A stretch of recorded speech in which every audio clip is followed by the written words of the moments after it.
ഒരു ട്രെയിനിങ് സെഷനായിരുന്നു ഞാൻ ഗണേഷ് സാറിൻ്റെ കൂടെ ഗഗനചാരി വർക്ക് ചെയ്യുമ്പോൾ ഞാൻ എടുത്തത്. ഗണേഷ് മാമിന്, പക്ഷെ എനിക്ക് നിങ്ങളുടെ അടുത്ത് അഭിസംബോധന ചെയ്യുമ്പോൾ ഗണേഷ് സാറെന്ന്. പിന്നെ ഗോകുലിനെ പറ്റി പറയുകയാണെങ്കിൽ ആദ്യം വന്നപ്പോൾ ഭയങ്കര ബഹുമാനം കേട്ടോ എൻ്റെ അടുത്ത്. പറഞ്ഞു എപ്പോഴും ബഹുമാനം ഉണ്ട്, അവന് ഭയങ്കര സ്നേഹം. അത് കഴിഞ്ഞ് ബഹുമാനത്തല്ല സ്നേഹം. ഞാൻ അവനെ സ്ഥിരമായിട്ട് ഞാനും അജുവും കൂടെ 2 വർഷം നിന്ന് ശരി കളി അനാർക്കലി പറഞ്ഞു, ഞങ്ങളിങ്ങനെ പറഞ്ഞ് കളിയാണ്. പക്ഷെ അനാർക്കലി ആയിട്ടുള്ള സീനൊക്കെ എടുക്കുമ്പോൾ എന്നെ ഒഴിവാക്കി കേട്ടോ. എല്ലാവർക്കും സ്വാഗതം. ഗഗനചാരി വളരെ കുറച്ച് കഥാപാത്രങ്ങളുമായി ന്യൂ ജനറേഷൻ ഇഷ്ടപ്പെടുന്ന എന്നാൽ പഴയകാല തമാശകളൊക്കെ ഉൾപ്പെടുന്ന ഒരു ഹ്യൂമറസ് ആയിട്ടുള്ള ഒരു സയൻസ് ഫിക്ഷനാണ് ഈ പടം. കണ്ടിട്ടുള്ളവർക്കറിയാം, നമ്മളൊരു 2050 അതിനപ്പുറത്തേക്കോ കേരളം എങ്ങനെയാകും, നമ്മൾ പാരിസ്ഥിതിയോട് കാണിക്കുന്ന പ്രശ്നങ്ങൾ, സമൂഹത്തിൻ്റെ പലതരത്തിലുള്ള സ്വഭാവങ്ങളൊക്കെ വെച്ചുകൊണ്ട് നമ്മളിങ്ങനൊരു ലോകത്തായിരിക്കും ഒരു പക്ഷേ ജീവിക്കുന്നതെന്ന് അത് തോന്നിയിട്ടുണ്ട്. എൻ്റെ അടുത്താണ് ഈ കഥ ആദ്യം പറയുന്നത്. അപ്പോൾ ഞാനൊരു ദിവസം വീട്ടിലിരിക്കുമ്പോൾ ചന്തു എന്നെ വിളിച്ചിട്ട് പറഞ്ഞു, സാർ ഒരു കഥ പറയാനുണ്ട്, ഒന്ന് കേൾക്കുമെന്ന് ചോദിച്ചു. അപ്പോൾ കഥ കേട്ടപ്പോൾ എനിക്ക് ഭയങ്കര ഇഷ്ടപ്പെട്ടു. കഥ കേട്ടപ്പോൾ തന്നെ എനിക്ക് ഇഷ്ടപ്പെട്ടു. വളരെ മനോഹരമായി പറഞ്ഞു. വളരെ കോസ്റ്റ് കുറച്ച് ചെയ്യാം എന്ന് പറഞ്ഞു. അപ്പോൾ ആരെങ്കിലും പ്രൊഡ്യൂസർമാരെ കിട്ടണം എന്ന് പറഞ്ഞു. തപ്പിക്കൊണ്ട് നടക്കുകയാണ്. അങ്ങനെ ഇരിക്കുമ്പോഴാണ് അജിത്ത് വിനായക ഒരു ദിവസം എൻ്റെ വീട്ടിൽ വന്നു. അപ്പോൾ ഈ കഥ ഞാൻ അജിത്ത് വിനായക വേറെ പടം എടുക്കാൻ വേണ്ടി വന്നത്, അഭിനയിക്കാൻ വേണ്ടി വിളിച്ചു. എൻ്റെ അച്ഛനുമായിട്ട് അജിത്തിന് ഭയങ്കര അടുപ്പമുണ്ടായിരുന്നു. അപ്പോൾ അച്ഛനെ കാണാൻ വന്നപ്പോഴാണ് ഞാൻ കാണുന്നത്. അപ്പോൾ എന്നോട് പറഞ്ഞു, സാർ അഭിനയിക്കണം. ഞാൻ പറഞ്ഞു, ഒരു കഥയുണ്ട്, നിങ്ങൾ കോസ്റ്റ് കുറച്ചെടുത്ത് തരും, നല്ലൊരു ഡയറക്ടറാണ്. ഞാൻ സാജൻ ബേക്കറിൽ ചന്തുവിനോട് അഭിനയിച്ചു. വളരെ കംഫർട്ടബിൾ ആയിട്ടുള്ളൊരു ഡയറക്ടറാണ്. വളരെ നമ്മളെ മനസ്സിലാക്കുന്ന, നമ്മുടെ മനസ്സിലിരിപ്പോൾ നമ്മുടെ പൊട്ടൻഷ്യലും മനസ്സിലാക്കി നമ്മളെ യൂട്ടിലൈസ് ചെയ്യുന്ന ഒരു നല്ല സംവിധായകനായിട്ടാണ് ചെറുപ്പക്കാരനെ എനിക്ക് തോന്നിയിട്ടുള്ളത്. കാരണം ഒരുപാട് പടങ്ങളിൽ ഞാൻ അഭിനയിച്ചിട്ടുണ്ടെങ്കിലും നമ്മുടെ വീക്ക്നെസ്, നമുക്ക് എല്ലാ മനുഷ്യനും ഒരു നല്ല വശമുണ്ട്, നമ്മുടെ വീക്കായ വശം, അത് മനസ്സിലാക്കിക്കൊണ്ട് നമ്മളെ ക്യാരക്ടറിനനുസരിച്ച് നമ്മളെ മോൾഡ് ചെയ്യാൻ ചന്തുവിന് നന്നായി കഴിയും. അത് സാജൻ ബേക്കറിയിലെ അമ്മാച്ചനായിട്ട് ഞാൻ അഭിനയിച്ചിട്ടുണ്ട്. അജുവിൻ്റെയും ജനയുടെയും അമ്മാച്ചനായിട്ട് അത് ആ ഒരു ക്യാരക്ടർ ചെയ്യുമ്പോൾ എനിക്ക് വളരെ കംഫർട്ടബിൾ. നമുക്കൊരു ടെൻഷനോ കാര്യങ്ങളോ ഒന്നുമില്ല. ചന്തുവിനും ഒരു ടെൻഷനില്ല, ഇങ്ങനെ കൂളായി നിൽക്കുന്ന ശരിക്കും കണ്ട ടെൻഷനിലാണോ ഇരിക്കുന്നത് എന്നറിയില്ല. അങ്ങനെ ഈ അജിത്തിനോട് ഞാൻ പറഞ്ഞു, ഇങ്ങനെ ഒരു സിനിമയുണ്ട്, ഒരു കഥയുണ്ട്, നിങ്ങളൊന്ന് കേട്ട് നോക്കുന്നത്. അവൻ പറഞ്ഞു, അയ്യോ അയച്ചാട്ട് നാളെ തന്നെ കേൾക്കാമെന്ന് പറഞ്ഞു. അങ്ങനെ ഞാൻ ചന്തുവിനെ വിളിച്ചു. ചന്തുവും വന്ന് ശിവസായിയും കൂടി ഇവർ 2 കൂടി കഥ പറയാനായിട്ട് അജിത്തിനടുത്ത് പോയി. തിരിച്ചു വരുമ്പോൾ ഇവർ വന്ന് എൻ്റെ അടുത്ത് നിൽക്കുകയാണ്. ഞാൻ ഇരിക്കുമ്പോൾ എൻ്റെ അടുത്ത് പറഞ്ഞു, ഒന്ന് കാണണം അത്യാവശ്യം. ചന്തു വെളി വന്നിട്ട് വിളിച്ചു. വേറൊരു ഓഫീസിൽ ഇരിക്കുകയായിരുന്നു ഞാൻ. അകത്ത് വന്നിട്ട് പറഞ്ഞു, സാറേ അഡ്വാൻസ് തന്നു. അങ്ങനെ അജിത്ത് കഥ കേട്ട ഉടൻ ഇവർക്ക് 2 പേർക്കും അഡ്വാൻസ് കൊടുത്തു. അജിത്തിന് ഇഷ്ടപ്പെട്ടു. അത് കഴിഞ്ഞിട്ടാണ് ഈ പടം തുടങ്ങാൻ നമ്മൾ വന്നു. അപ്പോൾ കോവിഡ് വന്നു ഇടയ്ക്ക്. പക്ഷേ കോവിഡിൻ്റെ അവസാനം നേര് ഷൂട്ട് ചെയ്തു. അതിന് ശേഷമാണ് ഞാൻ ഈ പടത്തിൽ അഭിനയിക്കുന്നത്. നേരിൽ അഭിനയിച്ചതിന് ശേഷം നേരല്ല, പിന്നെ നമ്മുടെ ജിത്തുവിൻ്റെ തന്നെ അല്ലല്ല ദൃശ്യം 2 അത് കഴിഞ്ഞപ്പോൾ ഈ പടം വന്നു. ഇത് ഞങ്ങൾ ചെയ്തുകൊണ്ടിരിക്കുമ്പോൾ എനിക്ക് കോവിഡ് അടിച്ച്. ഇവർക്ക് കിട്ടുമെന്ന് വിചാരിച്ചു, പക്ഷെ കിട്ടിയില്ല. വേറെ ആരോണ് കൊടുത്തത്, ഞാനല്ല. ഞാൻ അവിടെ നിന്ന് പൊയ്ക്കളഞ്ഞു. പിന്നീട് അത് കഴിഞ്ഞ് ഇലക്ഷൻ വന്നു. അതെല്ലാം കഴിഞ്ഞ് ഞങ്ങൾ ഷൂട്ട് ചെയ്യുന്നത്. ഗ്യാപ്പിന് ശേഷം വീട്ടിൽ ഷൂട്ട് ചെയ്യുന്നു. പക്ഷെ ഒരു കുറഞ്ഞ സ്ഥലത്ത് വെച്ചിട്ട് വളരെ രസകരമായി. കാരണം നമുക്ക് ഈ ക്യാരവനിൽ പോയി ഇരിക്കാൻ തോന്നില്ലായിരുന്നു. ഈ ഗോകുലിനെയൊക്കെ ഇങ്ങനെ നമ്മളിങ്ങനെ തമാശയൊക്കെ പറഞ്ഞ് കളിപ്പിച്ച് ഇങ്ങനെ തോന്നാറ്. നോക്കളെ നീ പറഞ്ഞു എവിടെ നിന്നാണോ? ഭയങ്കര മെമ്മറബിൾ ആയിട്ടുള്ളൊരു എക്സ്പീരിയൻസ് ആയിരുന്നു ഗഗനചാരി. എനിക്ക് ഞാൻ നേരത്തെ പറഞ്ഞിട്ടുണ്ട്, എനിക്ക് പാപ്പൻ സിനിമയിൽ അഭിനയിക്കാനായിട്ടുള്ള ഒരു ട്രെയിനിങ് സെഷനായിരുന്നു ഞാൻ ഗണേഷ് സാറിൻ്റെ കൂടെ ഗഗനചാരി വർക്ക് ചെയ്യുമ്പോൾ ഞാൻ എടുത്തത്.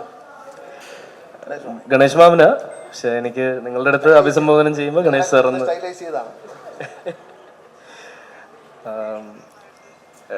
സെറ്റിലുള്ള കളിതമാശകളും കോവിഡിൻ്റെ ഒരു വളരെ എല്ലാവരും സ്ട്രെസ്ഡ് ആയിട്ടിരിക്കുന്ന ഒരു സമയത്തായിരുന്നു ഞങ്ങൾ ഷൂട്ട് ചെയ്യുന്നത്. അപ്പോൾ അതിൻ്റെ എല്ലാ ഒരു സ്ട്രെസ് ബസ്റ്ററായിട്ടുള്ളൊരു വേദിയായിരുന്നു ഗഗനചാരിയുടെ ഷൂട്ടിംഗ് സെറ്റ് എന്ന് പറയുന്നത്. എന്തായാലും ഇപ്പോൾ അതിൻ്റെ ഫ്രൂട്ട് നമ്മൾ റീപ്പ് ചെയ്യുന്നതിൽ ഭയങ്കര സന്തോഷം. നല്ല അഭിപ്രായങ്ങൾ വരുന്നു തിയേറ്റേഴ്സിൽ നിന്ന്. സ്ക്രീൻസിൻ്റെ എണ്ണം കൂട്ടാനായിട്ട് അജിത് സാറ് പ്ലാൻ ചെയ്യുന്നുണ്ട്. ഇൻ്റർനാഷണലിയും റിലീസ് കൊണ്ടുവരുന്നുണ്ട്. ഒരുപാട് സന്തോഷം. ചിലപ്പോൾ ചെറുതാണെന്ന് കരുതി തള്ളി നീക്കപ്പെടുന്ന ചിലതാണ് നല്ല പേരെടുത്ത് വലുതായി വരുമ്പോൾ ഉള്ളൊരു സന്തോഷം. അതിൻ്റെ ഭാഗമായിട്ട് ആവാൻ സാധിച്ചതിലും ഒരുപാട് സന്തോഷം. എനിക്ക് അനാർക്കലി കണ്ടിട്ട് മനസ്സിലായില്ല കേട്ടോ. ഞാൻ ആ ഏലിയനായിട്ടേ കണ്ടിട്ടുള്ളൂ. ഇപ്പോഴാണ് നോർമലായിട്ട് കാണുന്നത്.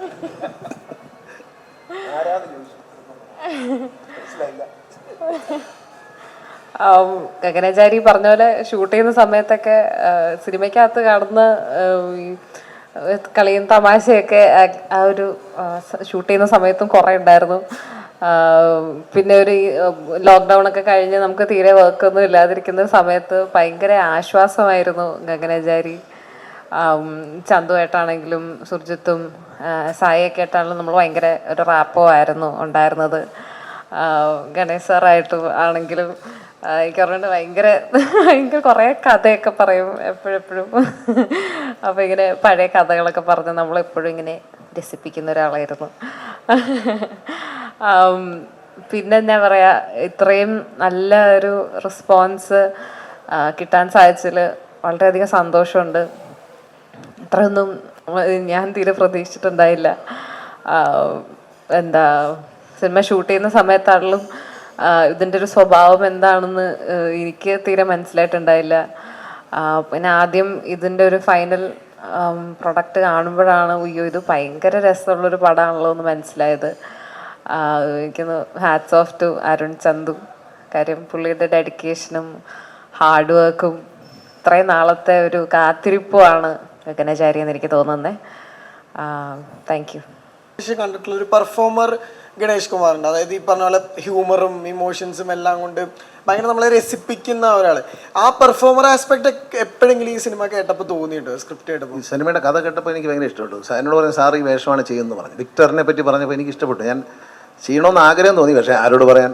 അപ്പോൾ അങ്ങനെയാണ് ഈ അജിത്ത് വിനായക വരുന്നതും അദ്ദേഹത്തോട് നമ്മൾ പറയും. അതിനുശേഷം എൻ്റെ ഈ സ്ക്രിപ്റ്റ് എഴുതിയിരിക്കുന്നത് ഇവർ രണ്ടുപേരും കൂടിയാണ്. ചന്തുവും എൻ്റെ സഹോദരിയുടെ മോനാണ് ശിവസായി.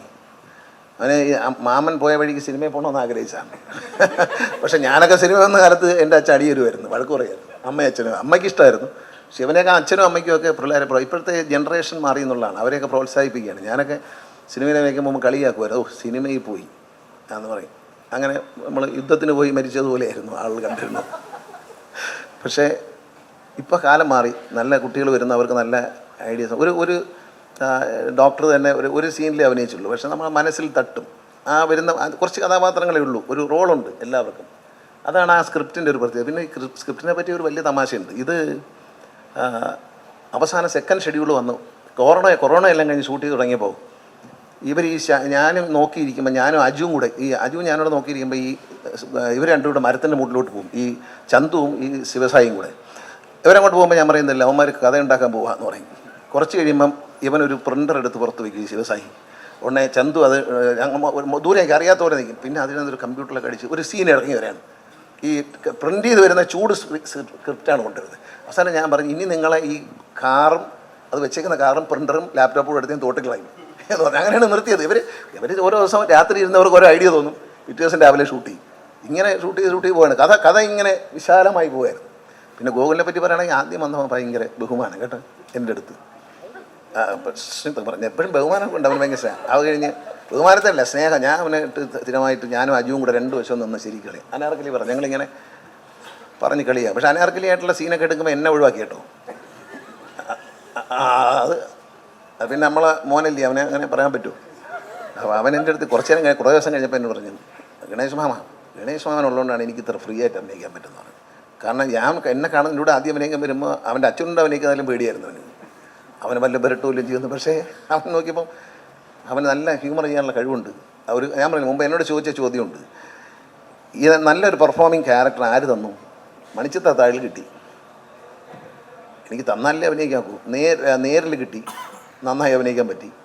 ദൃശ്യത്തിൽ കിട്ടി, നന്നായിട്ട് അഭിനയിക്കാൻ പറ്റി. അപ്പം നമുക്കൊരു അവസരം തരാത്തതുകൊണ്ടാണ് നമ്മൾ ഒരു ആളുകളുടെ മനസ്സിൽ പ്രീ ഫിക്സ്ഡ് ആയിട്ടുള്ള ചില സിനിമയിലുള്ള ആൾക്കാർക്ക്, മറ്റ് സാധാരണക്കാർക്കല്ല, അവർക്കൊരു ഇന്നതുപോലെയൊക്കെ ആണ്, ഇന്ന ആളൊക്കെ മതി എന്നൊരു ധാരണയുണ്ട്.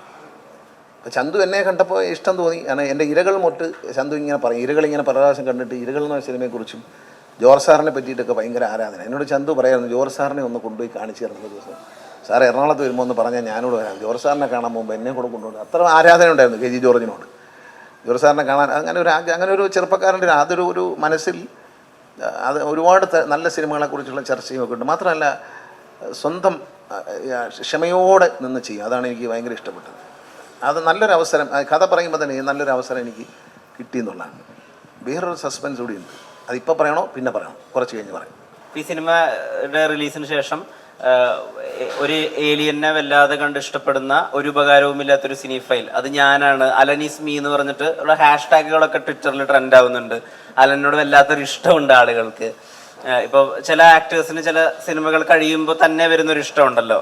ഇപ്പോൾ എന്നോട് ഡയറക്ടർ തന്നെ സംസാരിക്കുമ്പോൾ പറഞ്ഞത് ഈ നമ്മുടെ കുഞ്ഞിരാമായണത്തിലൊക്കെ ധ്യാൻ ശ്രീനിവാസന് ലഭിച്ചൊരു ഇഷ്ടമുണ്ട്, അല്ലെങ്കിൽ ആനവാൽമോതിരത്തിൽ അച്ഛന് കിട്ടിയൊരു ഇഷ്ടമുണ്ട്, ഒരു ജനപ്രീതിയുണ്ട്. അപ്പോൾ ആ വിധത്തിലൊരു ഇഷ്ടവും അതൊക്കെ പ്രാപ്തമാക്കാൻ വേണ്ടിയിട്ട് നിങ്ങളുടെ ഉള്ളിലെ കുറേയും കൂടി ഫ്രീ ആയിട്ടുള്ള ഒരു ഹ്യൂമർ ചെയ്യുന്ന ആക്ടറിനെയും കൂടി എക്സ്പ്ലോർ ചെയ്യാൻ പറ്റി. ആ വിധത്തിലൊരു റിസപ്ഷൻ ജനങ്ങളിൽ നിന്ന് കിട്ടുന്ന പോലെയാണോ ഈ 2 ദിവസം മനസ്സിലാക്കുന്നത്? തീർച്ചയായിട്ടും. എനിക്കിത് ചെയ്യുന്നതിന് മുമ്പ് എനിക്കിങ്ങനെ ചെയ്യാൻ സാധിക്കുമെന്ന് പോലും എനിക്കറിയില്ലല്ലോ. അപ്പോൾ അവസരം തരുമ്പോഴാണല്ലോ നമ്മളെ എക്സ്പ്ലോർ ചെയ്യുക.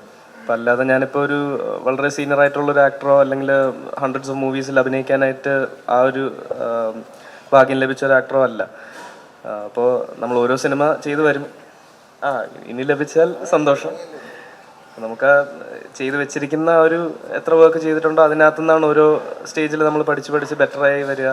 പിന്നെ നമ്മളുടെ കൂടെ കോ ആക്ടേഴ്സായിട്ട് വരുന്ന സ്റ്റാർസും അവർ നമുക്ക് തരുന്ന ഒരു കോൺഫിഡൻസ്, അതിൽ നിന്നാണ് നമുക്ക് കൂടുതൽ നമ്മളെ എക്സ്പ്ലോർ ചെയ്യാനായിട്ട് തോന്നുക. അല്ലെങ്കിൽ ചിലപ്പോൾ ഞാൻ കുറച്ച് ഇൻഹിബിഷൻസ് ഒക്കെ ഉള്ള ആളാണ്. അപ്പോൾ എനിക്ക് കുറച്ച് ചമ്മലൊക്കെ വന്നാൽ ചിലപ്പോൾ എനിക്ക് അതെ ഗണേഷ് ഭവനും അജുവേട്ടനും അനാർക്കലിയും അരുൺ ചേട്ടനും ശിവസായും എല്ലാവരും ഒരു ഭയങ്കര എന്നെ, കാരണം കുറച്ച് നമുക്ക് ചമ്മൽ വരുന്നൊരു സാധനമാണ് ഞാൻ അതിൽ ചെയ്തിട്ടുള്ളത്. കുറച്ചൊരു ജാള്യത തോന്നുന്നൊരു ക്യാരക്ടർ പോലെ സ്വന്തമായിട്ട് ചെയ്യുമ്പോൾ ഇത് ക്രിഞ്ചാണോ എന്നൊക്കെ ഇങ്ങനെ തോന്നുന്ന പോലത്തെ ഒരു ക്യാരക്ടറാണ്. അപ്പോൾ അതിൻ്റെ ആ മീറ്റർ പിടിക്കാനായിട്ട് നമുക്ക് ആ കോൺഫിഡൻസ് തരുന്ന എൻറ്റയർ ക്രൂ ആൻഡ് കാസ്റ്റ്, നമ്മുടെ കോ ആക്ടേഴ്സ്, അവർ ആ ഒരു സപ്പോർട്ട് കിട്ടുന്നതുകൊണ്ടാണ് നമുക്കും ഓക്കെ ഇത് ഓക്കെയാണ്, വർക്ക് ആവുന്നുണ്ട്. അവരുടെ റെസ്പോൺസ് നമുക്കവിടെ ലൈവായിട്ട് കിട്ടുമ്പോൾ എന്നിട്ട് എനിക്ക് പിന്നെയും കുറച്ചുകൂടെ സംശയമാണ്. ഞാൻ വീണ്ടും ചോദിക്കും, ശരിക്കും നിങ്ങൾ ചിരിച്ചതുള്ളതാണോ അത് എന്നെ ഒന്ന് സമാധാനപ്പെടുത്താനായിട്ട് നിങ്ങൾ ചിരിച്ച് തന്നതാണോ എന്ന് ഞാൻ ചോദിക്കും. അപ്പോൾ അല്ലാതെ എനിക്ക് ക്ലാരിഫിക്കേഷൻ തരും അരുൺ ചേട്ടനായാലും. ഞങ്ങൾ നേരത്തെ നിയന്ത്രിക്കുകയും ചെയ്യും. അതെ. അപ്പോൾ അങ്ങനെ എനിക്ക് ആ ചെയ്തു വെച്ച ആ ക്യാരക്ടറിന് ഇത്രയും നല്ല സ്വീകാര്യത ലഭിക്കുന്നതും സിനിമ അതുപോലെ തന്നെ സക്സസ് ആവുന്നതും അതാണ് മെയിനായിട്ട്. അതിൽ കൂടുതൽ ഞാൻ അധികം ശ്രദ്ധിക്കാറില്ല. ഗണേശേട്ടാ, ഇപ്പോൾ ഇവിടെ ഇത് നേരെ ഇപ്പോൾ ഈ സിനിമയുടെ അകത്ത് ക്ലൈമാക്സിനോട് അടുപ്പിച്ച് ഒരു പെട്രോൾ ഹെഡ് വാഹനത്തിൽ ഗണേഷ് കുമാർ കയറി പോവുകയാണ്. അതിന് വല്ലാത്ത ഒരു റെലവൻസ് ഉണ്ട് ഈ കാലഘട്ടത്തിൽ. കാരണം ഗതാഗത വകുപ്പ് കൈയാളുന്ന ഒരാൾ ഇലക്ട്രോണിക് വാഹനങ്ങളുള്ള ഒരു സമയത്ത് പെട്രോൾ ഹെഡ് വണ്ടി എടുത്ത് ഒരു ഹീറോയിക് ആയിട്ടുള്ള ഒരു കാര്യം ചെയ്യാൻ പോവുകയാണ്. അതിന് വല്ലാത്തൊരു പ്രസക്തിയും ഉണ്ട്. അതൊരു സിനിമാറ്റിക്കലിയും അതൊരു മൊമെൻ്റ് ആണ്. അപ്പോൾ ആ സീനിലൊരു മേക്കിംഗ് അല്ലെങ്കിൽ അതിനിപ്പോഴത്തെ പ്രസക്തി അതിനെ പറ്റിയൊക്കെ ഒന്ന് പറയാമോ? അല്ലെങ്കിൽ ഒരു ഇന്ന് അടുത്തൊരു തലമുറയ്ക്ക് അറിയാത്തൊരു സാധനമാണ് ഈ വിക്ടർ സൂക്ഷിച്ചു വെച്ചിരിക്കുന്നത്. ഈ പെട്രോൾ വണ്ടി എന്ന് പറയുന്നത് അതിങ്ങനെ ഒതുക്കി വെച്ചിരിക്കുകയാണ്, ആരും കാണാതെ മൂടിയിട്ടിരിക്കുകയാണ്. പെട്ടെന്ന് അവർ കാര്യം വിളിച്ചവരെ കൊണ്ട് പോവുകയാണ്. പോയിട്ട് അവരെ ഏലിയനെ രക്ഷപ്പെടുത്താൻ വേണ്ടിയിട്ട് നമ്മൾ പോകുമ്പം പെട്ടെന്ന് ആ ഷീറ്റ് ഇങ്ങനെ മാറ്റുമ്പോഴാണ് ഈ പെട്രോൾ കാറ്, ഇവരാരും പെട്രോൾ വണ്ടി കണ്ടിട്ടില്ല. ആ ഒരു ജനറേഷനെ പഴയ ഒരു സാധനം നമ്മൾ നൊസ്റ്റാൾജിക്കായിട്ട് സൂക്ഷിക്കുന്ന ചില സാധനങ്ങളുണ്ട്. നമ്മുടെ പഴയ ടേപ്പ് റെക്കോർഡർ, പഴയ റെക്കോർഡ് പ്ലെയറൊക്കെ സൂക്ഷിക്കും ആൾക്കാർ, റെക്കോർഡ് ഒക്കെ. അതുപോലെ ആ ഡിസ്കൊക്കെ സൂക്ഷിക്കുന്ന പോലെ അതിൻ്റെ ഈ ഗ്രാമഫോൺ സൂക്ഷിച്ച് വയ്ക്കുക, അങ്ങനെയൊക്കെയുള്ളൊരു സാധനമായിട്ട് വളരെ വാല്യൂബിളായിട്ട് ആരും കാണാതെ സൂക്ഷിച്ച് വെച്ചിരിക്കുകയാണ്. പെട്രോൾ വണ്ടി വെളിയിൽ കണ്ടാൽ കുഴപ്പമാണ്. പിന്നെ ബാറ്ററി വണ്ടി പോയാലും എവിടെ പോയാലും അറിയുമെന്ന് വിക്ടർ പറയുന്നുണ്ട് ഒരു സ്ഥലത്ത്. അതാണ് അതിൻ്റെ ഒരു രസമായിട്ട് തോന്നിയത്. അതിനകത്ത് വേറെയും കാര്യങ്ങൾ അതൊരു പിന്നീട് വന്ന സീനാണ് കേട്ടോ, കഥ പറയുമ്പോൾ ഇല്ലായിരുന്നു. എനിക്ക് തോന്നുന്നു ഒരു ഫ്യൂച്ചറിൻ്റെ അല്ലെങ്കിൽ നമ്മുടെ ഇപ്പോഴത്തെ കറണ്ട് ജനറേഷൻ്റെ ഒരു റെപ്രസെൻറ്റേഷൻ എന്നുള്ള രീതിയിലാണ് സാറിനെ അതിനകത്ത് നമ്മളൊരു കുറച്ച് പ്രായമുള്ള ആളായിട്ട് കാണിച്ചിരിക്കുന്നത്. അപ്പോൾ ഇന്നത്തെ കാലത്ത് അതിൻ്റെ ഒരു മെറ്റാനസ് കീപ്പ് ചെയ്യാനായിട്ട്, അല്ലെങ്കിൽ ഒരു പെട്രോൾ ഹെഡ് എന്ന് പറഞ്ഞിട്ട് ഒരു ബാറ്ററി യുഗത്തിൽ ഒരു ഇൻറ്റേർണൽ കമ്പഷൻ എഞ്ചിൻ യൂസ് ചെയ്യുന്ന ഒരു വണ്ടി ഓടിക്കുന്ന ഒരാളായിട്ട് കാണിക്കാൻ മറ്റൊരു പെട്രോൾ ഹെഡ് ഇല്ല നമ്മളുടെ ഈ പോപ്പുലർ കൾച്ചറിൽ. ഉള്ളി ഗണേശ് സാറാണ്. സാറിനുള്ള വണ്ടിയുടെ കമ്പം ഗ്യാഡ്ജറ്റിനുള്ള കമ്പം നോക്കില്ല അറിയാവുന്നതാണ്. ഞാൻ അതിൻ്റെ ഒരു ഇരയാണ്. എന്നെ ഇടയ്ക്ക് തൃശ്ശൂരൊക്കെ വിടും പഴയ മറ്റേ 50കളിലെ ടേപ്പ് റെക്കോർഡറൊക്കെ വകാനായിട്ടൊക്കെ. അപ്പോൾ ഇതുപോലത്തെ കളക്ഷൻസ് മേടിച്ചെന്ന് കഴിഞ്ഞാൽ മറ്റേ സയൻറ്റിസ്റ്റിൻ്റെ റൂമിലിരിക്കും കുറേ ഐറ്റംസ് ഉണ്ട്. ഞങ്ങൾ തന്നെ കൊട്ടാരക്കരയുള്ള ടോണി സ്റ്റാർക്കെന്ന് വിളിക്കാറ്. സാറിനെ ആ ഒരു വിസ്കിഡായിട്ട് അടുത്ത് കാണാൻ പറ്റുന്ന വളരെ ഫോർച്ചുനേറ്റ് ആയിട്ടുള്ള ഒരു വ്യക്തിയും കൂടിയാണ് ഞാൻ. അപ്പം നമ്മൾ ഈ കരുതുന്ന ഈ പൊളിറ്റിക്കൽ മെയിൻ ഫ്രെയിമിനൊക്കെ അപ്പുറത്തേക്ക് ഒരു വളരെ ടെക്നോളജിയിലൊക്കെ വളരെ എനിക്കറിയില്ല. എൻ്റെ ഇപ്പം മെറ്റാനസ് ഇപ്പം ഗണേശ് സാറിനെ വിളിക്കുന്നുണ്ട്. ഞാനും കൃഷ്ണദേവൻ അങ്ങോട്ട് പോയപ്പം സാറ് ആവാസ ജീവിതത്തിനെ പറ്റിയിട്ട് കൃഷ്ണദേവനോട് ഇങ്ങനെ ഭയങ്കര വാചാലനായിട്ട് സംസാരിക്കുകയാണെങ്കിൽ കൃഷ്ണദേവൻ മറ്റേ ഇപ്പോൾ ആദ്യമായിട്ട് കാണുന്നതിൻ്റെ ഒരു സാധനമാണെന്ന് ഞാൻ കൃഷ്ണദേവനോട് പറയുമായിരുന്നു. ബിക്കോസ് കുറച്ചെടുക്കുമ്പോഴേ ആ ഒരു സൈഡിലത്തെ സാറിൻ്റെ നേർഡ്നെസ് അല്ലെങ്കിൽ ആ ഒരു വിസ്കിഡ് പരിപാടി മനസ്സിലാവുള്ളൂ എന്ന് തോന്നുന്നു. Thank you. ഇപ്പൊ ഗണേഷ് സാറിന് പ്രസന്റ് ചെയ്തിട്ടുള്ള വിധം തന്നെ അരുൺ, ഒരു 90s കിഡ് ഒരു വസന്തമായാൽ എങ്ങനെ ഉണ്ടാവും, ഒരു 40കളിൽ 50കളിൽ എങ്ങനെയായിരിക്കും അയാൾ ജീവിക്കുക, ആ രീതിയിലാണല്ലോ അത് പ്രസന്റ് ചെയ്തിട്ടുള്ളത്. അപ്പോൾ ഇതിലാണെങ്കിൽ അങ്ങനെ കുറേ റെഫറൻസുകളുണ്ട്. നമ്മൾ സിനിമയിൽ തന്നെ പറയുന്ന, നമ്മൾ വലിയ എക്സ്പെക്ടേഷനോട് പോവുകയും എന്നാൽ വലിയ രീതിയിൽ കൂപ്പുകുത്തുകയും ചെയ്ത സിനിമകളുടെ റെഫറൻസുകളുണ്ട്.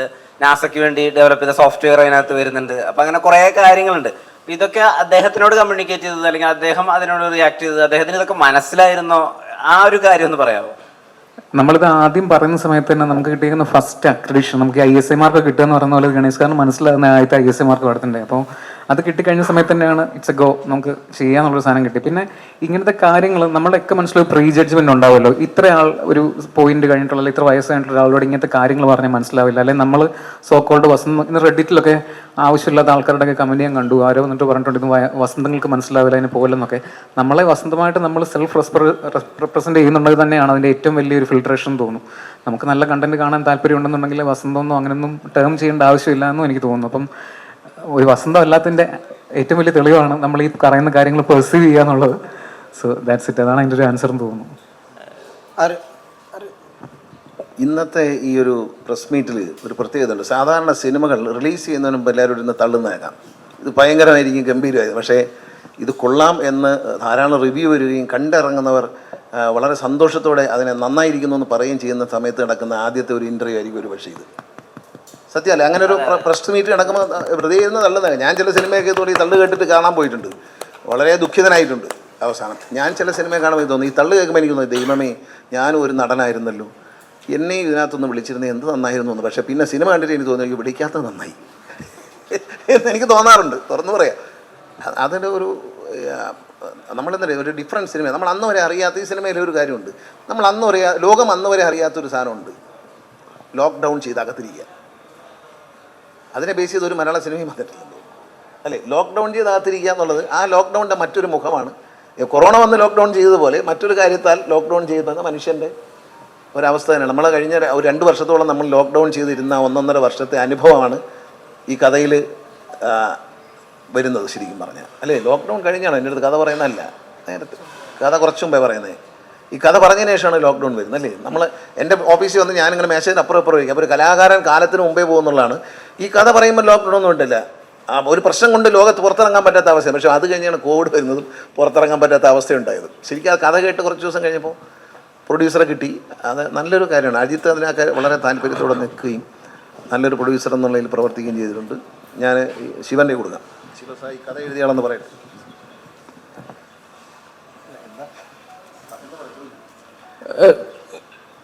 ചോദ്യം ചോദിച്ചാൽ പറയാം.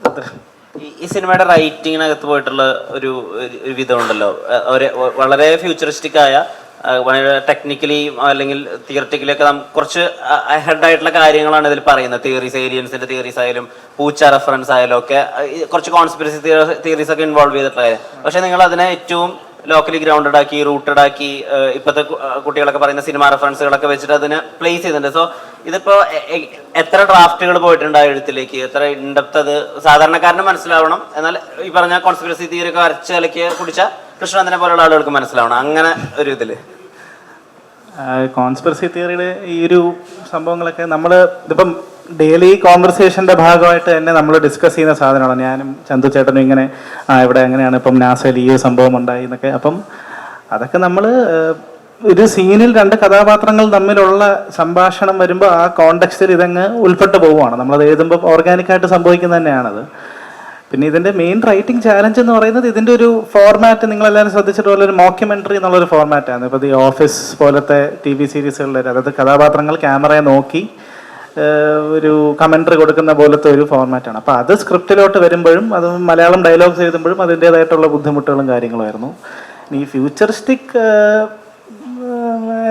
ആസ്പെക്റ്റുകളും കാര്യങ്ങളും ഒക്കെ നമുക്ക്, അദ്ദേഹം ഭയങ്കര സ്പേസിൻ്റെ വലിയൊരു ഫാനാണ് ചന്തു ചേട്ടൻ, ഭയങ്കര സ്പേസ് സൈഫൈ ടെക്നോളജി, ഞാനും അതെ. അപ്പം അതുകൊണ്ട് ആ ഒരു കാര്യത്തിൽ വലിയ ബുദ്ധിമുട്ടുണ്ടായില്ല. നമുക്ക് ആ ഒരു സിങ്ക് ഓൾറെഡി ഉണ്ടായിരുന്നു. അപ്പം അങ്ങനെ എനിക്ക് തോന്നുന്നു ശിവയായിട്ടുള്ളൊരു മെയിൻ റൈറ്റിങ്ങിൻ്റെ ഒരു എക്സ്ചേഞ്ച് പോയിക്കൊണ്ടിരുന്നത്, നമ്മൾ ആദ്യം ഇങ്ങനത്തെ കാര്യങ്ങൾ സംസാരിക്കുന്ന മുമ്പ് തന്നെ ഒരു ഗ്രൗണ്ട് വർക്ക് ഉണ്ടാവുമല്ലോ. നമ്മൾ ഈ കാര്യത്തെ പറ്റിയിട്ട് നമ്മളൊരു ഫ്ലോ ചാർട്ട് ഉണ്ടാക്കുന്ന പോലെ നമ്മുടെ മുമ്പിൽ മൈൻഡ് മാപ്പിംഗ് ഉണ്ടാവും. ഈ മൈൻഡ് മാപ്പിംഗ് ആവശ്യം വന്നിട്ടില്ല ശരിക്കും പറഞ്ഞാൽ. കാരണം ഞങ്ങൾക്കിടയിൽ അങ്ങനത്തെ ടോക്സ് തന്നെ ഇങ്ങനത്തെ ഒരു വേൾഡ് എക്സിസ്റ്റ് ചെയ്യുന്നുണ്ട്. സോ ഞങ്ങൾ രണ്ടുപേരും ഇതിനകത്ത് കുറച്ച് ലോസ്റ്റ് അങ്ങനത്തെ ഒരു വേൾഡിനകത്തും. ഇപ്പം പുറത്തുള്ള ഈ ഇമ്മീഡിയറ്റ്ലി നമ്മൾ കാണുന്ന കൈൻഡ് ഓഫ് ഒരു മുഖ്യധാരയുടെ രാഷ്ട്രീയ പ്രശ്നങ്ങൾ ബാക്കിയുള്ള കാര്യങ്ങളൊന്നും നമ്മളെ എങ്ങനെ അഫക്റ്റ് ചെയ്യാറോ നമ്മൾ ഡെയിലി ടോക്സ് വരാറില്ല. റാദർ ദാൻ നമ്മൾ സംസാരിക്കുന്ന കുറച്ചുകൂടെ ബെറ്റർ കാര്യങ്ങളാണ്. മേ ബി ഒരു ഗ്ലോബലി നമുക്ക് ഭയങ്കര ഒരു വലിയ കാര്യമായിട്ട് തോന്നുന്നതാണ് കാര്യങ്ങളാണ് നമ്മൾ കൂടുതൽ സംസാരിക്കാറ്. അപ്പോൾ ഈ ശരിക്കും പറഞ്ഞാൽ ഞങ്ങളുടെ റൈറ്റിങ്ങിൻ്റെ പ്രോസസ്സും അതിൻ്റെ ഒരു ഔട്ട്കം വന്ന് നിൽക്കുന്നത് ശരിക്കും പറഞ്ഞാൽ പോസ്റ്റ് പ്രൊഡക്ഷനിൽ കൃഷ്ണന്തേട്ടൻ ഇൻവോൾവ് ആവുന്ന ഒരു സ്പെസിഫിക് പോയിന്റ് വന്നിട്ട്. കാരണം ഇത്രയും നമ്മളെ അഴിച്ചുവിട്ട പോലത്തെ ഭയങ്കര ക്രേസി ആയിട്ടുള്ള റിക്ക് ആൻഡ് മോർട്ടി അല്ലെ everything in everywhere all at വൺസിൻ്റെ ഒക്കെ ഒരു കൈൻഡ് ഓഫ് ഒരു പാറ്റേണിൽ പോയിരിക്കുന്ന സാധനം കൃഷ്ണന്തേട്ടൻ വന്നിട്ട് അവിടെ ഒരു എന്താ പറയുക ഭയങ്കര വളർന്നു നിൽക്കുന്ന കാട് വെട്ടി ഒതുക്കി ഒരു മൈതാനമാക്കി എന്നൊക്കെ പറഞ്ഞ പോലത്തെ ഒരു ഹെൽപ്പ് ഒരു ഇതിനെ കൊമേഴ്ഷ്യലി പാക്ക് ചെയ്യാനായിട്ട് വന്നിട്ടുണ്ട്. അപ്പം നിങ്ങൾക്ക് വേണ്ടി ഞാൻ കൃഷ്ണനോട് ചോദ്യം ചോദിക്കുകയാണ്. ബിക്കോസ് ഞങ്ങൾക്കൊക്കെ ഒരു ടോർച്ച് ബെയറാണ് ഈ ഇൻഡസ്ട്രിയിൽ. ഞങ്ങൾക്ക് ഇങ്ങനത്തെ ഒരു സംഭവം ചെയ്യാൻ പറ്റുമെന്ന് എനിക്ക് വിശ്വാസം വന്ന ആവാസികം വന്നപ്പോഴാണ്. അപ്പോൾ എങ്ങനെയാണ് ഇപ്പം ഈ വരുന്ന കണ്ടന്റുകളെയൊക്കെ ഒരു ഫ്ലാഗ്ഷിപ്പായിട്ട് നിന്നിട്ട് എസ്റ്റാബ്ലിഷ് ചെയ്യാൻ ഞങ്ങൾക്കൊരു പാത വെട്ടി തുറന്ന ആളാണ്. അപ്പോൾ ഫ്യൂച്ചറിൽ എങ്ങനെയാണ് ഇതിനെ എസ്റ്റാബ്ലിഷ് ചെയ്യാൻ ശ്രമിക്കുന്നത്? ഞങ്ങൾക്ക് എങ്ങനെയാണ് മുമ്പിലായിട്ടൊരു ഗൈഡൻസിലാണ് ഉദ്ദേശിക്കുന്നത്? അല്ല, ഈ ഒരു കണ്ടന്റിന്റെ പ്രത്യേകത എന്ന് വെച്ചാൽ when I saw the film for the first time എനിക്കത് ഇഷ്ടപ്പെട്ടില്ല. എന്ന് പറഞ്ഞു കഴിഞ്ഞാൽ there are too many parts which are really wonderful. Victor സാറിൻ്റെ പാട്ട് നല്ല രസമുണ്ട്, എല്ലാം സെപ്പറേറ്റ് പീസസ് ആയിട്ട് ഇത് ഭയങ്കര രസമാണ്. പക്ഷേ ഇത് ഫുള്ളായിട്ട് ഇരുന്ന് കാണാൻ നമുക്ക് തോന്നത്തില്ല. കാരണം എന്ന് വെച്ച് കഴിഞ്ഞാൽ ചന്തുവിൻ്റെ എനിക്ക് സൈഡ് ആണോ എന്ന് അറിയത്തില്ല, ഫിലിം മേക്കറിൻ്റെ ബ്രെയിൻ വർക്ക് ചെയ്യുന്ന പോലെ ഒരു ഫിലിം ഉണ്ടാക്കി കഴിഞ്ഞാൽ എൻഡ് യൂസറിന് അതുമായിട്ട് കണക്ട് ആവുന്നില്ല. എൻഡ് യൂസറിന് ആ ഒരു ഫിലിമായിട്ട് ഇൻട്രാക്ട് ചെയ്തുകൊണ്ടിരിക്കണം. അത് അങ്ങനത്തെ സിനിമ ആയിപ്പോയി. മാർവലൊക്കെ വന്നിട്ട് നമ്മുടെ സിനിമ എന്ന് പറഞ്ഞിട്ട് വെറും യൂസർ എക്സ്പീരിയൻസ് മാനുവൽ ആക്കിയിട്ടുണ്ട്. അങ്ങനത്തെ എല്ലാ 4 സെക്കൻഡിലും ഒരു ത്രസിപ്പിക്കുന്ന ഒരു സാധനം വരണം, ഒരു റിതമ്മിൽ കൊണ്ടുപോകണം. പിന്നെ larger than life images VFX വെച്ച് കാണിക്കും. അങ്ങനെയൊക്കെയുള്ളൊരു പാറ്റേണിലാണ് ആൾക്കാരുടെ ഒരു ഫിലിം മേക്കിംഗ് സംഭവം വരുന്നത്. അതുകൊണ്ട് നല്ല നുവാൻസ്ഡ് ആയിട്ടുള്ള സിനിമകൾ ഒരുവിധം പറഞ്ഞു കഴിഞ്ഞാൽ ഇന്റർനാഷണലി വൈപ്പ് ഔട്ട് ആയിക്കൊണ്ടിരിക്കുകയാണ് അത്.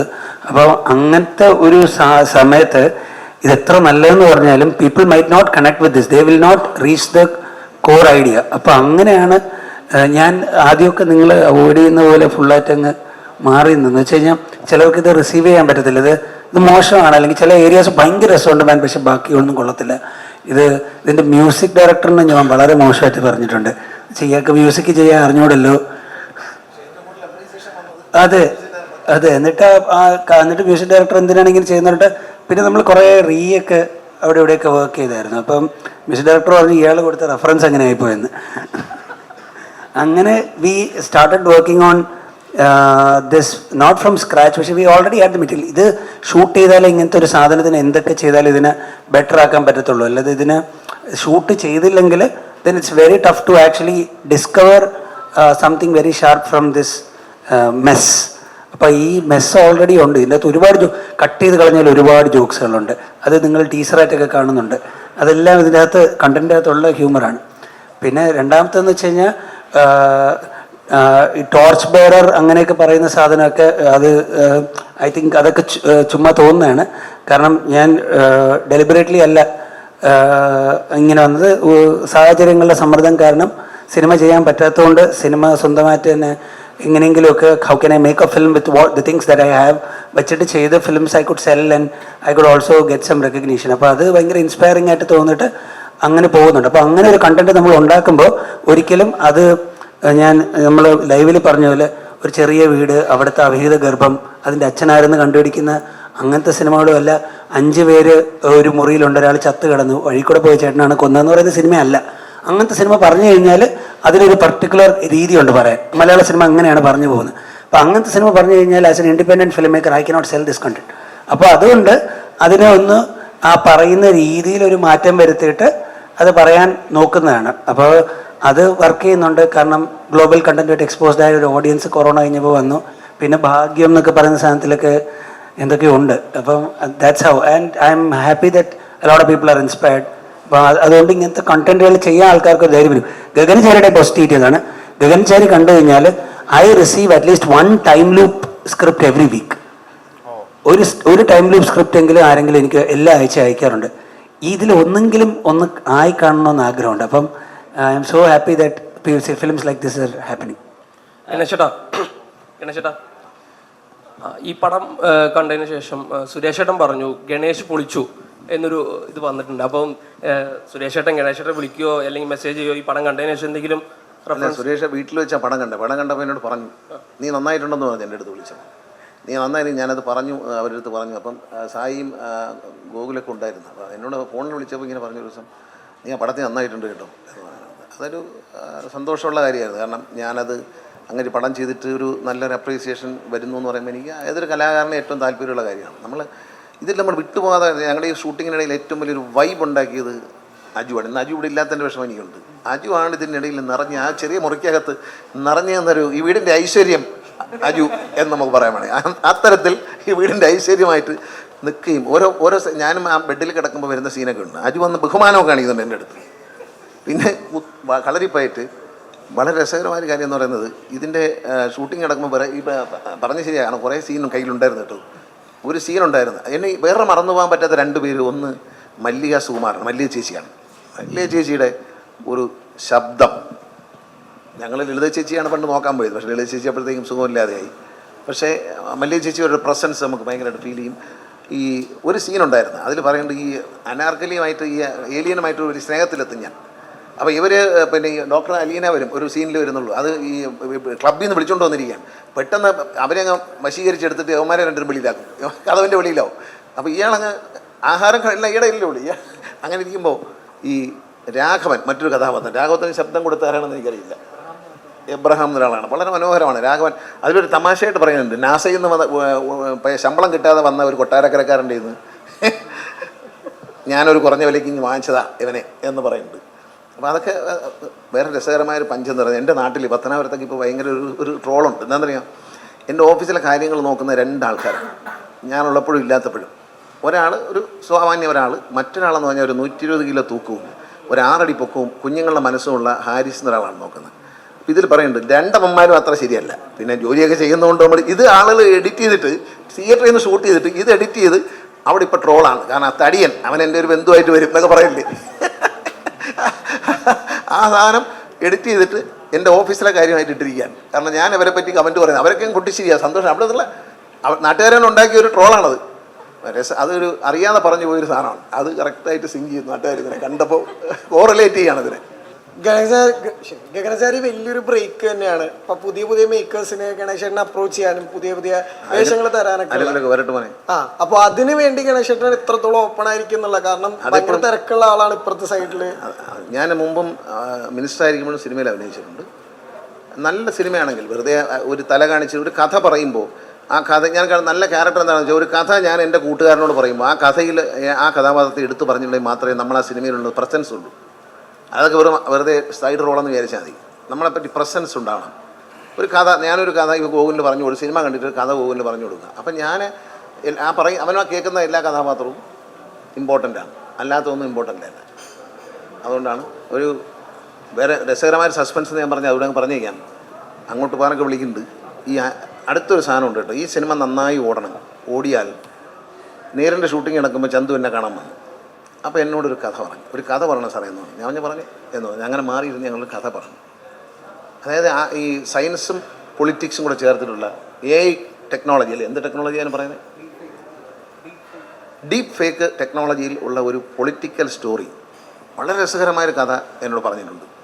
അത് ഞാൻ ഈ അജിത്ത് വിനായകയുടെ തന്നെ പറഞ്ഞ് ഇങ്ങനൊരു കഥയുണ്ട്, പടം ഓടുകയാണെങ്കിൽ തീർച്ചയായിട്ടും നിങ്ങൾ ആ കഥ കേൾക്കുമെന്ന് പറഞ്ഞു. കാരണം പടം ഓടണം, ഈ സിനിമ നല്ലതാകുമ്പോൾ ആ സംവിധായകൻ തന്നെ ഒരു ഇത് ലേറ്റസ്റ്റ് ആയിട്ടൊരു ടെക്നോളജിയുമായി ബന്ധപ്പെട്ടൊരു കഥ പറഞ്ഞു വെച്ചിട്ടുണ്ട്. നല്ലൊരു സ്റ്റോറിയായിട്ട് എനിക്ക് തോന്നി. ഒരു കേരളത്തിലെ ഇന്ത്യയിലെ പൊളിറ്റിക്സും ഈ ഡീപ്പ് ഫേക്ക് ടെക്നോളജി ഉപയോഗിച്ചിട്ടുള്ള ഒരു ടെക്നിക്കൽ സിനിമയാണത്. ഗണേശേട്ടാ, ഇപ്പോൾ അച്ഛൻ്റെ ഗോകുലിൻ്റെ അച്ഛൻ, ഹലോ ഗോകുലച്ചനായ ശ്രീ സുരേഷ് ഗോപിയുടെ സിനിമാ ജീവിതത്തിലും പ്രധാനപ്പെട്ട ഒരുപാട് സിനിമകളിൽ സാറിന്റെ സാന്നിധ്യം ഉണ്ടായിട്ടുണ്ട്. ഇപ്പോഴും അദ്ദേഹത്തിന്റെ കരിയർ ബെസ്റ്റ് ആയിട്ടുള്ള ഒരു സിനിമയിലും ഗണേഷ് സാർ തന്നെയാണ് അതിൽ ഏറ്റവും പ്രധാനപ്പെട്ട ഒരു സ്ഥലത്ത് നിൽക്കുന്നത്. അതിന് വലിയൊരു നിയോഗത്തിന്റെ ഒരു അവസാനമായിട്ട് അല്ലെങ്കിൽ ഒരു എന്താ പറയാ വൃത്താകൃതിയിൽ വിധി പൂർണ്ണമാവുന്നു എന്നൊക്കെ പറയുന്ന പോലെ ഒരു ഫീലിംഗ് ഉണ്ടോ? അല്ല, ഗോകുലെ എനിക്ക് ഭയങ്കര ഇഷ്ടം. അവൻ അവനൊരു ഇപ്പോഴും അവൻ്റെ ശരീരം വളർന്നിട്ടുള്ളൂ, കുഞ്ഞുങ്ങളെ മനസ്സായിട്ട് പാവമാണ്, വെറും അവൻ നമ്മളധികം പറയുമ്പോൾ നോക്കിയിരിക്കും, ഇങ്ങനെ കുഞ്ഞുങ്ങൾ കഥ കേൾക്കുന്ന പോലെ ഇരിക്കും. നല്ല സുരേഷ് ഗോപി എൻ്റെ കൂടെ അഭിനയിക്കുന്ന ആദ്യം യുവജനോത്സവം എന്ന സിനിമയിലാണ്. ഞാനതിലൊരു പോസിറ്റീവ് ക്യാരക്ടറും സുരേഷ് ഗോപി വില്ലനായിട്ട് വരുന്നത്. അന്ന് ഞങ്ങൾ തുടങ്ങിയ ഒരു സൗഹൃദമാണ്. ഇവനെ കൊച്ചുകാലത്തെ എനിക്കറിയാം, കുഞ്ഞിലേ അറിയാം. അപ്പോൾ അഭിനയിക്കാൻ വന്നപ്പോൾ എനിക്ക് നല്ല സന്തോഷമായി. നല്ല സുന്ദരനൊക്കെ ആയിട്ട് വന്നിരിക്കാം, താടിയൊക്കെ വെച്ച് നല്ല സുമുഖനായിട്ട് വന്നിരിക്കാം. ഒരു തൊപ്പിയും കാണും എപ്പോഴും തലയിൽ. നല്ല രസമായിട്ട് അഭിനയിക്കുന്നു. ഗോകുലിനെ അതുപോലെ പാപ്പൻ എന്ന സിനിമയിലും എനിക്ക് വളരെ ഇഷ്ടപ്പെട്ടു. വളരെ വലിയ റോളൊന്നും ചെയ്യാനില്ലെങ്കിലും അവൻ്റെ പ്രസൻസ് ഫീൽ ചെയ്തു ശരിക്കും. അതുകൊണ്ടാണ് ഒരു നല്ല ഒരു നടനാണ്. തീർച്ചയായിട്ടും ഗോകുലിനൊരു നല്ല ഇതുണ്ടാവും. അതുപോലെ അനാർക്കലി ഒരു നല്ല പെർഫോമറാണ്. പലപ്പോഴും സംസാരിക്കുക, ഒരു ശബ്ദം പുറപ്പെടുവിക്കുകയോ വാതുറക്കാതെയോ എല്ലാ എക്സ്പീരിയൻസും, ദേഷ്യവും സന്തോഷവും സങ്കടവും പിണക്കവും എല്ലാം കാണിക്കുന്നുണ്ട്. മറ്റൊരു രസകരമായ അവസ്ഥ ഈ പൂച്ചയാണ്. ഈ പൂച്ചയെ കൊണ്ടുവന്നു കേട്ടോ, നല്ല മനോഹരമായൊരു പൂച്ച. എനിക്കാണ് ഈ പൂച്ചയെ പേടിയാണ്, തൊടാൻ ഭയങ്കര ഇടാം. ഡോഗ്സുമായിട്ട് കുഴപ്പമില്ല, പക്ഷേ പൂച്ചയെ ഭയങ്കര. എൻ്റെ ചന്തു പറഞ്ഞ് സാറിൻ്റെ മടിയിലൊന്ന് ഇരുത്തണം. ഞാൻ പറഞ്ഞു ഇവൻ്റെ അവിടെ ഇരിക്കട്ടെന്ന് പറഞ്ഞു. ഒരു ഫ്രണ്ടിൽ ടേബിളിൽ വെച്ച് പൂച്ച ചാടി ഓടിക്കളഞ്ഞു. പൂച്ച ഇടയ്ക്കിടയ്ക്ക് തിരിഞ്ഞ് നമ്മളെ നോക്കും, ആരടാവൻ എന്നുള്ള മട്ടിൽ. ഇത് കുറേ പണിയെടുത്ത് നമ്മൾ ഈ പൂച്ച ഒന്ന് എൻ്റെ മടിയിലിരുത്താൻ. കാരണം പൂച്ചയ്ക്ക് മനസ്സിലായി അവനാളെ ഇരുന്ന് എന്നെ ഇഷ്ടമില്ലാത്ത ആളാണ് എന്ന് മനസ്സിലാക്കിയിട്ടുണ്ടെന്ന് പൂച്ച ഇറങ്ങിയൊരു പോക്ക് പോയി. എന്നെ ഒന്ന് തിരിഞ്ഞ് നോക്കി, ഇങ്ങനെ നോക്കിയിട്ട് പൂച്ച ഇറങ്ങിയും പോയി.